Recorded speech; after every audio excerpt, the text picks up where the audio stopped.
Olá, sejam bem-vindos a mais uma Conversa com Duda. Vamos, como de costume, conversar sobre relacionamentos? Hoje nós temos um tema muito emblemático que causa muitas dissensões e muitas dúvidas. E para conversar conosco, eu apresento o reverendo Miguel Cox, autor do livro Carta de Divórcio, que vai nos ajudar, vai nos esclarecer muitas dúvidas sobre esse tema tão tortuoso, tão melindroso e tão especial, que reporta ao casamento, o que é o casamento, quais são as hipóteses de divórcio permitidas, aceitas nas escrituras sagradas, a respeito do novo casamento também. Reverendo Miguel Cox, seja bem-vindo. É um prazer recebê-lo. Muito obrigado, Duda. É um prazer meu estar aqui com vocês e tratar de um tema tão relevante, não é? Muito. Nos nossos dias. E hoje as estatísticas apontam que 1 a cada 3 casamentos termina em divórcio. Isso é preocupante, não é? E existe também muito preconceito nas igrejas, nas pessoas religiosas principalmente, a sociedade em geral, não é? Com respeito ao divórcio.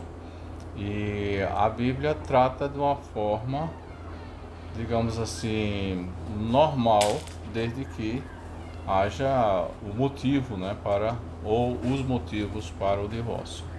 Para que a gente inicie, à luz da Bíblia ou da convenção social, como nós podemos definir o casamento? O que vem a ser o casamento? É a união entre homem e mulher? Ela é necessária que seja feita sobre a lei civil? É necessário que haja a bênção de um padre, de um pastor, para que seja considerado casamento? Enfim, como podemos definir casamento à luz da Bíblia? Olha, à luz da Bíblia é muito simples. Deus fez o homem, fez a mulher, os juntou, os uniu, não é? E os abençoou. E disse: agora vocês sejam fecundos, abençoe a terra, tudo mais. Ele abençoou o casal. Então, a bênção de Deus, isso é interessante, porque a bênção de Deus já está sobre o casal, que nós chamamos em teologia da graça comum. Não é? A graça comum o que é? É aquilo que é acessível a todo ser humano. Por exemplo, o alimento, o ar que nós respiramos, a natureza. A pessoa não precisa ser uma pessoa temente a Deus, vamos supor, Sim. para ter um bom casamento, para ter uma boa alimentação, para desfrutar da natureza. Deus já deu, né?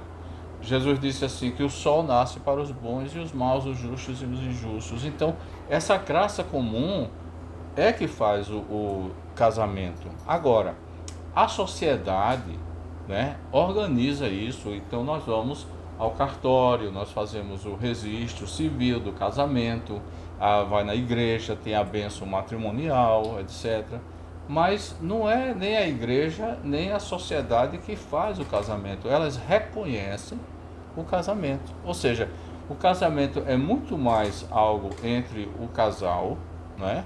O homem e a mulher que se unem em matrimônio, que se amam, que se gostam, que constroem a família, do que as convenções da sociedade ou mesmo as convenções da igreja. Agora, hoje em dia que nós vivemos na sociedade, é claro que nós regulamentamos ou regularizamos a nossa situação perante a sociedade. Mas o casamento já existia, no momento em que o casal se propôs a se amar, a cuidar um do outro. E é por isso que você, quando escreve, diz que não é um sacramento, é uma graça.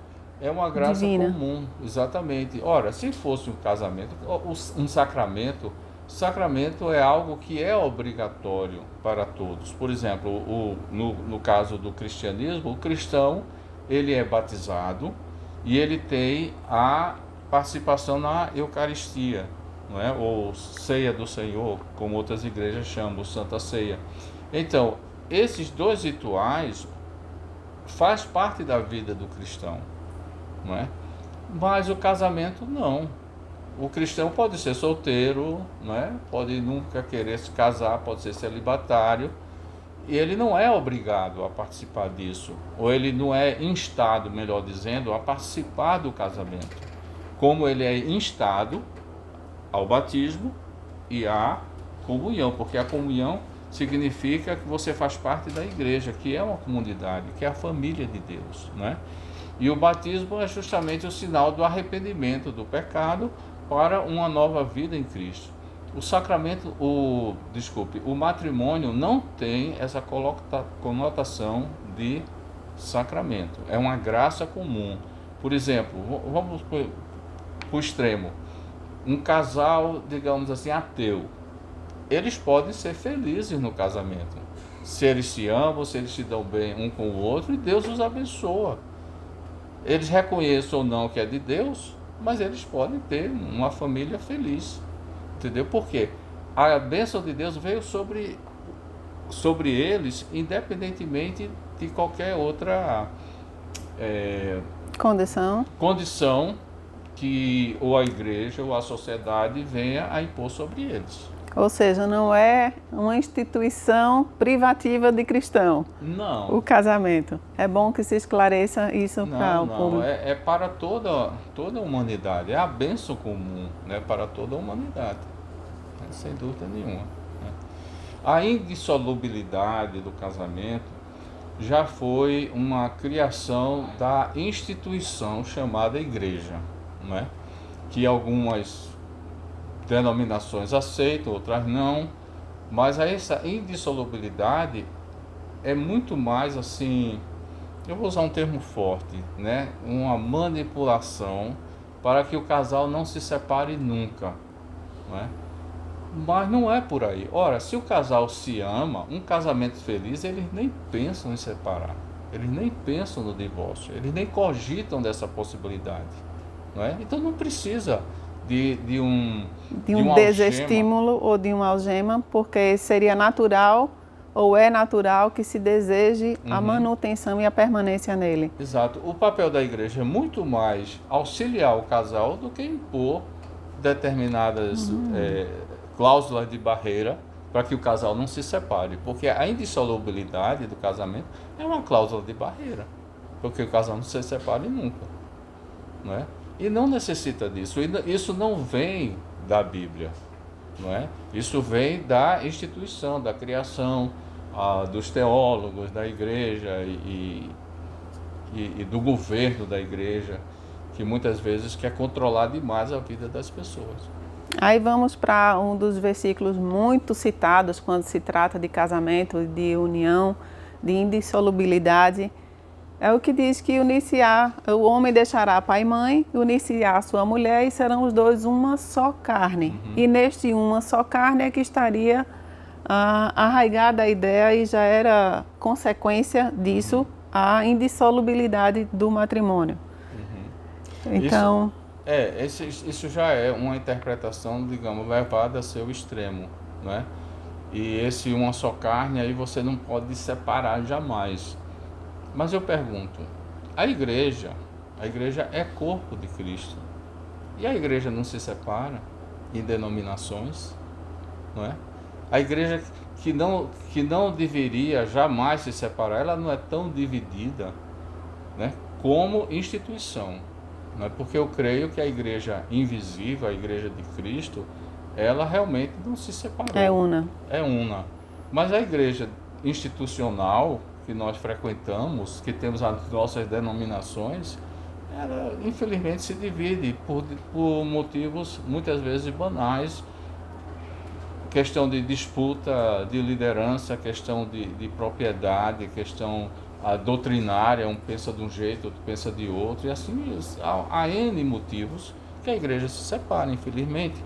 O casal também, ele pode ter aquele propósito de se unir e de viver uma só carne, mas no decorrer dos anos, algumas coisas que não são resolvidas podem vir a corroer o casamento. É por isso que eu digo, o divórcio não é o pecado.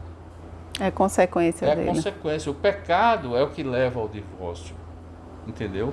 Então, é o pecado, é a nossa dureza de coração, é a nossa intransigência, nossas exigências, os nossos caprichos, os nossos defeitos, as nossas deformidades dentro do casamento que estraga a relação, E aí vem as consequências que pode vir ao divórcio, né? E pode também um casal viver infeliz a vida toda e nunca se divorciar por outros motivos, né? Então, o que antes se enfrentava apenas a sociedade em relação à desobediência, à indissolubilidade do casamento, hoje então há uma nova realidade para os cristãos, que é o enfrentamento da própria igreja no que deveria ser então o apoio, o amparo, não um estímulo, mas o apoio e o amparo a casais que estão em processo de divórcio. E na realidade a própria igreja hoje tem julgado, tem de certa forma relegado a segundo plano, tem, podemos dizer, abandonado os cristãos que têm optado pela separação, quer seja ela com causa ou sem uma causa que seja justificável à luz da liderança da igreja? Muitas vezes isso é uma incoerência muito grande, porque o papel da igreja é de acolher, é de perdoar, é de sarar as feridas, não é? Esse é o papel da igreja. A igreja, como disse uma inglesa, Abigail, ela disse assim: a igreja é hospital de pecadores, não é museu de santos, não é? Eu adoro essa frase, porque é um hospital. Então, se as pessoas estão passando por alguma dificuldade, no caso aqui o divórcio, elas precisam de amparo, elas precisam de ajuda, elas precisam de que a igreja chegue perto, não com o dedo em riste, não com julgamentos, não com disciplina, não como o extremo que às vezes a pessoa é expulsa da comunidade, ou a pessoa perde os cargos na sua comunidade por causa de um divórcio. Não, a igreja tem que estar próximo do casal. É o momento que o casal mais precisa de ser acolhido, e a igreja não pode abandonar. Vocês estão gostando desta conversa? Pois é, se você está nos assistindo pela primeira vez, eu sou Duda Almeida, sou terapeuta familiar e de casal em formação, atuo com coaching, sou cristã e hoje tenho a honra de conversar com o reverendo Miguel Cox. Estava olhando aqui no livro dele, ele que já pastoreou igreja nos Estados Unidos, em Recife, Olinda, Fortaleza também, autor deste livro sobre o qual nós estamos conversando hoje, A Carta de Divórcio. Tema muito interessante e igualmente relevante. Fica conosco nos próximos blocos.